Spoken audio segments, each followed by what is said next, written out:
Kalau yang di atas tuh yang etalase itu. Kalau yang ini sterilisator aku taruh di bawah.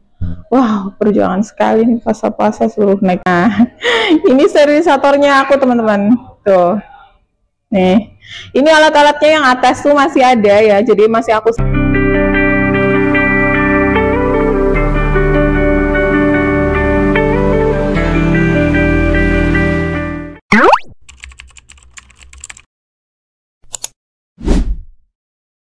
Assalamualaikum, halo teman-teman, apa kabar? Selamat siang, karena ini di bulan Ramadan ya, bulan puasa. Jadi aku mau ngucapin selamat menunaikan ibadah puasa bagi yang menjalankan. Semoga lancar ibadahnya ya teman-teman.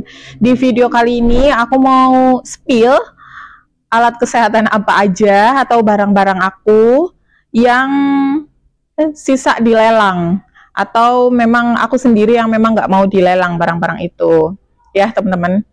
Dan buat teman-teman yang baru gabung di channel YouTube aku ini, aku mau cerita sedikit ya tentang aku, jadi biar teman-teman tuh paham alur ceritanya, walaupun aku tuh udah bikin vlog-vlog sebelumnya. Selamat datang di channel YouTube aku. Perkenalkan ya teman-teman, namaku Bidan Sobah. Singkat ceritanya aja ya teman-teman, intinya aku ini seorang bidan praktek mandiri. Aku tuh udah buka praktek mandiri tuh sekitar 8 atau 9 tahun gitu loh teman-teman. Dan ada masanya pada saat, jadi semuanya tuh lancar ya sebelum COVID itu melanda gitu ya teman-teman. Dan setelah COVID melanda, aku kan hamil gitu ya di saat COVID lagi heboh-hebohnya itu.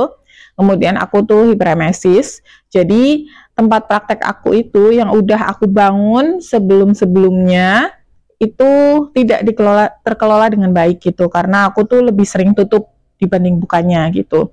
Dan pada saat COVID itu aku mengalami banyak penurunan pasien gitu loh teman-teman, karena kan tidak boleh menerima persalinan kalau belum di swab kayak gitu-gitu ya dulu ya waktu COVID gitu. Terus ditambah akunya juga hiperemesis gitu, akhirnya lebih banyak tutup, yang akhirnya malah aku itu keguguran gitu loh teman-teman. Dan aku berusaha bangkit lagi dong di tahun itu gitu, dan alhamdulillah aku di situ masih bisa bangkit loh teman-teman, masih mengelola klinik dengan baik kayak gitu, dan pasien juga alhamdulillah masih berdatangan gitulah. Dan ternyata alhamdulillah nggak lama, kurang lebih 1 tahun kemudian aku itu hamil lagi. Nah, hamil yang ini hiperemesisnya lebih parah lagi dari sebelumnya ya teman-teman. Jadi aku tuh udah tidak bisa beraktivitas lagi, aku nggak bisa makan, nggak bisa minum, jadi lebih banyak perawatan di rumah sakit kayak gitulah ya, bolak-balik untuk diinfus gitulah, yang akhirnya efeknya itu ya aku lebih banyak tutup lagi, lebih panjang tutupnya, karena hiperemesis ini aku tuh merasakannya sampai di trimester ketiga teman-teman. Nikmat sekali ya, alhamdulillah. Tapi ini adalah kehamilan yang memang aku tunggu-tunggu ya teman-teman, yang memang aku harapkan, karena usiaku itu waktu itu 34 ya, menjelang 35 ya. Dan kita tahu kalau, dan aku sadar bahwa kalau aku di atas 35 tahun itu resikonya lebih besar kayak gitu ya teman-teman. Akhirnya aku berusaha untuk menjaga kehamilanku ini, karena sebelumnya juga aku udah keguguran ya gitu. Dan akhirnya pada saat itu aku lebih banyak tutupin gitu. Dan asisten kebetulan juga karena COVID juga, ya udah akhirnya aku tuh mengelola sendiri gitu loh teman-teman. Di tahun itu aku nggak punya asisten bidan jaga pengganti itu nggak ada gitu. Kemudian pada saat itu, pada intinya aku itu berusaha untuk bangkit lagi setelah melahirkan. Pikirnya aku begitu ya teman-teman, ternyata tidak bisa setelah melahirkan. Bahkan aku jauh lebih sibuk karena mengurus newborn gitu. Terus akhirnya setelah melahirkan dan aku sibuk dengan newborn, dan sepertinya tidak bisa untuk bangkit lagi karena pendapatan klinik yang aku kelola itu tidak bisa mengcover biaya operasional klinik yang ada, karena kan ya klinik itu, setiap klinik itu butuh yang namanya biaya operasional ya teman-teman. Akhirnya ya udah aku memutuskan untuk pensiun dini dari bidan praktek mandiri. Jadi aku tutup permanen ya teman-teman. Aku tutup karena aku mau fokus untuk anakku di samping yang tadi, karena memang biayanya tidak bisa mengcover biaya operasional klinik kayak gitu ya teman-teman. Udahlah, ini mungkin sudah jalannya seperti ini ya teman-teman, dan yang namanya pandemi kan kita tidak tahu ya kapan datangnya, kapan perginya ya. Terus berimbas banget lah kita kan, apalagi di Jakarta ya, daerah waktu itu daerah paling dijaga banget gitu ya, ada lockdown segala macam ya. Makanya ya udahlah, mungkin Allah sudah merancang seperti itu, ya udah kita tidak bisa mengelak ya teman-teman ya. Intinya ya udah, akhirnya aku memutuskan untuk tutup aja gitu dan fokus ke keluarga, ke anak, menikmati momen-momen si kecil di golden age-nya. Jadi biar aku bisa menemani terus gitu. Dan akhirnya setelah aku tutup, alat-alat yang aku gunakan di klinik aku, di tempat praktek aku itu semuanya dilelang teman-teman. Aku lelang ke teman-teman bidan yang ada di grup IBI ya. Aku lelang, terus alhamdulillah semuanya itu udah langsung gercep gitu loh, banyak yang beli gitu, karena aku lelang dengan harga yang murah. Soalnya biar tidak makan tempat teman-teman, karena kan alat-alat gede kayak gitu kan itu makan tempat gitu lah ya. Terus kalau misalkan kelamaan juga gimana ya naruhnya segala macam ya. Akhirnya ya udahlah aku lelang aja gitu ke teman-teman bidan yang mungkin lagi merintis untuk mau buka praktek mandiri kayak gitu. Akhirnya udah semuanya aku lelang, dari mulai kin bed, kasur periksa, semuanya. Tapi ada barang-barang yang tidak aku lelang. Jadi di video kali ini aku mau men-spill barang-barang apa aja yang tidak aku lelang ya teman-teman. Barang-barang itu diantaranya adalah alat-alat kesehatan yang dulu pada saat aku nikah itu dibawain sama suamiku. Itu ada timbangan bayi, terus ada oksigen, terus ada sterilisator, sama udah iya itu aja. Terus satunya itu kulkas vaksin, itu nggak aku jual teman-teman. Dan alasannya adalah karena yang namanya bawaan aku waktu nikah itu ya, jadi buat kenang-kenangan aku. Ada satu lagi, itu etalase obat itu juga aku nggak jual gitu. Jadi aku spill juga alasannya ya teman-teman, karena yang tadi itu kan memang bawa nikah ya, jadi aku tuh pengen buat kenang-kenangan aja gitu, kayak sterilisator, terus oksigen kayak gitu. Timbangan bayi itu aku masih bisa menggunakannya sendiri, kayak timbangan bayi itu kan untuk nimbang-nimbang anakku waktu aku habis lahiran gitu kan. Terus sterilisator juga bisa buat naruh-naruh barang juga kayak gitu, mainan sekecil gitu. Terus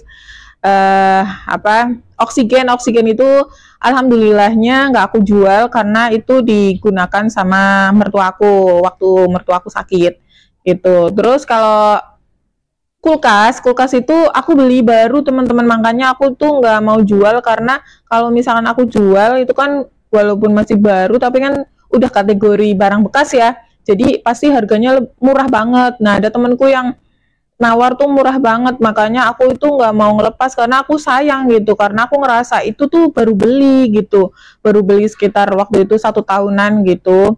Itu benar-benar aku ngerasa banget lah itu baru beli, makanya aku kayaknya nggak ikhlas banget gitu kalau misalkan aku jual tapi dengan harga second yang ya murah kayak gitu. Terus sebelum aku beli kulkas vaksin itu, aku udah ada kulkas vaksin sebelumnya tapi rusak gitu. Akhirnya itu baru beli gitu. Makanya aku nggak ikhlas gitu jadinya. Aku pakai sendiri ya teman-teman di rumah, ya bisa buat naruh-naruh susu, snack segala macam bisa di situ. Terus satunya etalase obat itu juga baru teman-teman. Itu aku tukar tambah karena aku kan tadinya punya etalase yang ini apa namanya yang lebar gitu ya. Terus aku tuh tukar tambah jadi etalasenya tuh tinggi gitu. Karena itu bisa menghemat tempat waktu itu. Aku mikirnya bisa menghemat tempat, dan sekarang itu masih bisa aku gunakan buat naruh-naruh barang anak-anak di situ, apa boneka segala macam. Nanti aku spill ya teman-teman ya.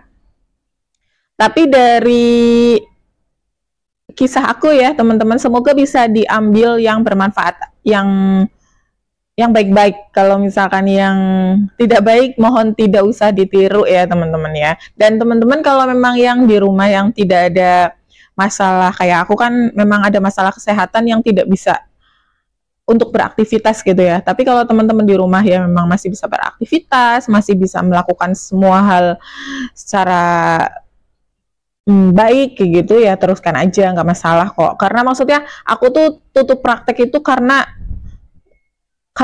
apa ya, kondisi kesehatanku yang tidak baik gitu waktu itu gitu loh teman-teman, yang tidak bisa, aduh tidak bisa dibayangkan lah waktu itu. Emang aku bener-bener nggak bisa diaktivitas, jadi mau dipaksa gimana pun juga nggak bisa lah kayak gitu. Tapi kalau teman-teman yang nggak punya masalah kesehatan, tidak perlu ditiru ya teman-teman. Nah sekarang aku mau spill barang-barang apa yang nggak aku jual ya, aku tunjukin ke teman-teman ya.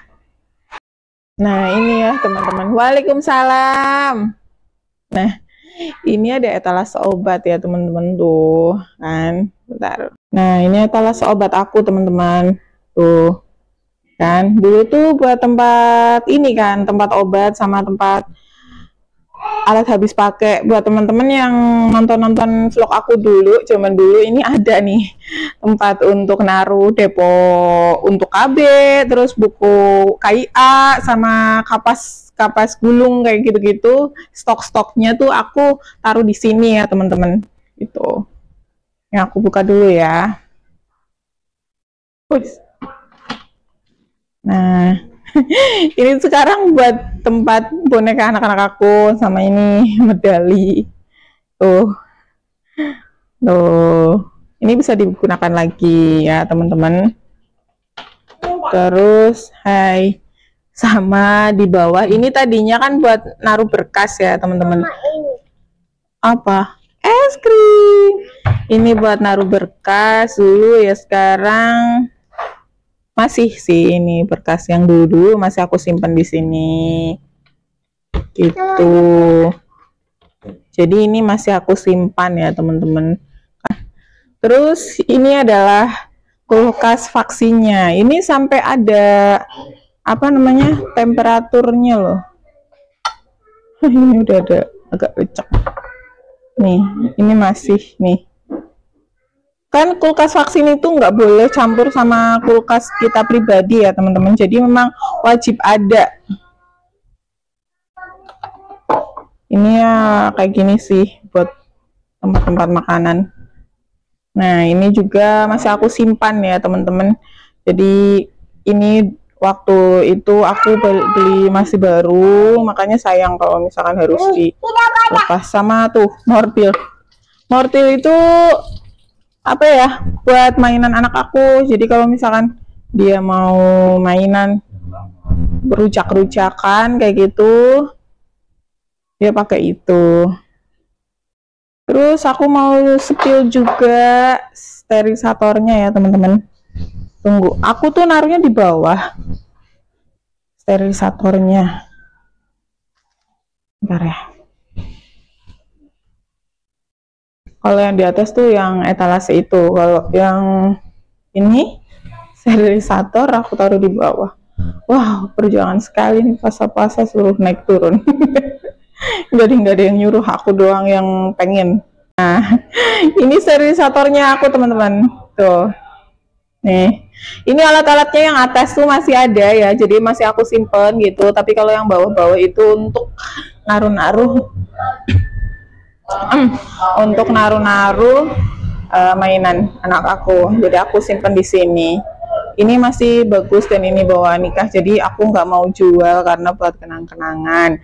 Dulu juga belinya lumayan mehong ya teman-teman, jadi udah biarin aku simpan di sini dulu, jadi belum ada keniatan aku untuk menjualnya. Terus kalau timbangan bayi itu aku udah lungsurin ke ponakan. Jadi pada saat anakku udah agak besar kan, timbangan bayi udah nggak digunakan lagi kan. Terus ada kakakku lahiran, jadi biar buat nimbang anaknya, jadi aku kasihin aja biar bisa dimanfaatkan dengan baik ya teman-teman. Nah itu dia teman-teman, barang-barang yang masih aku simpan sampai detik ini biar menjadi kenang-kenangan bahwa aku juga pernah jadi bidan praktek. Jadi alat-alatnya aku simpan, alat-alatnya masih bisa aku pakai lagi gitu teman-teman. Dan apa ya, hikmah dari video ini adalah satu, apa ya,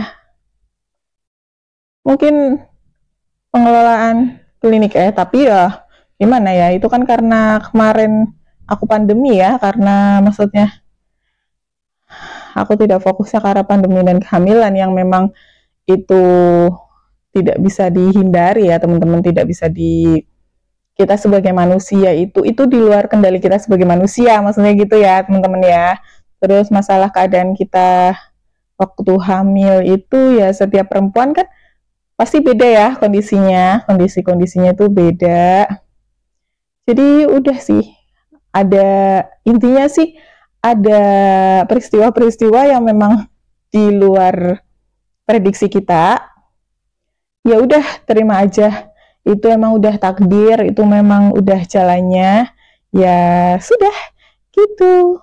Jadi ikhlasin aja. Mungkin nanti kedepannya kita akan mendapatkan peluang pekerjaan, penghasilan, rezeki yang lebih melimpah daripada itu, karena Allah ya udah mengatur sedemikian rupa.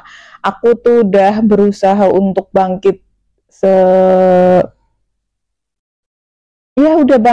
udah berusaha mengelola sebaik mungkin, udah berusaha bangkit sekuat tenaga, udah berusaha untuk mempertahankan gitu ya. Tapi ternyata Allah itu menakdirkan jalannya aku tidak di situ, ya udah nggak apa-apa, pasti ada jalan lain untuk aku gitu teman-teman. Terima kasih ya teman-teman yang sudah mau nonton vlog aku ini. Jangan lupa subscribe, like, dan komen sebagai bentuk dukungan kalian biar channel aku lebih maju lagi. Oke, terima kasih banyak. Assalamualaikum.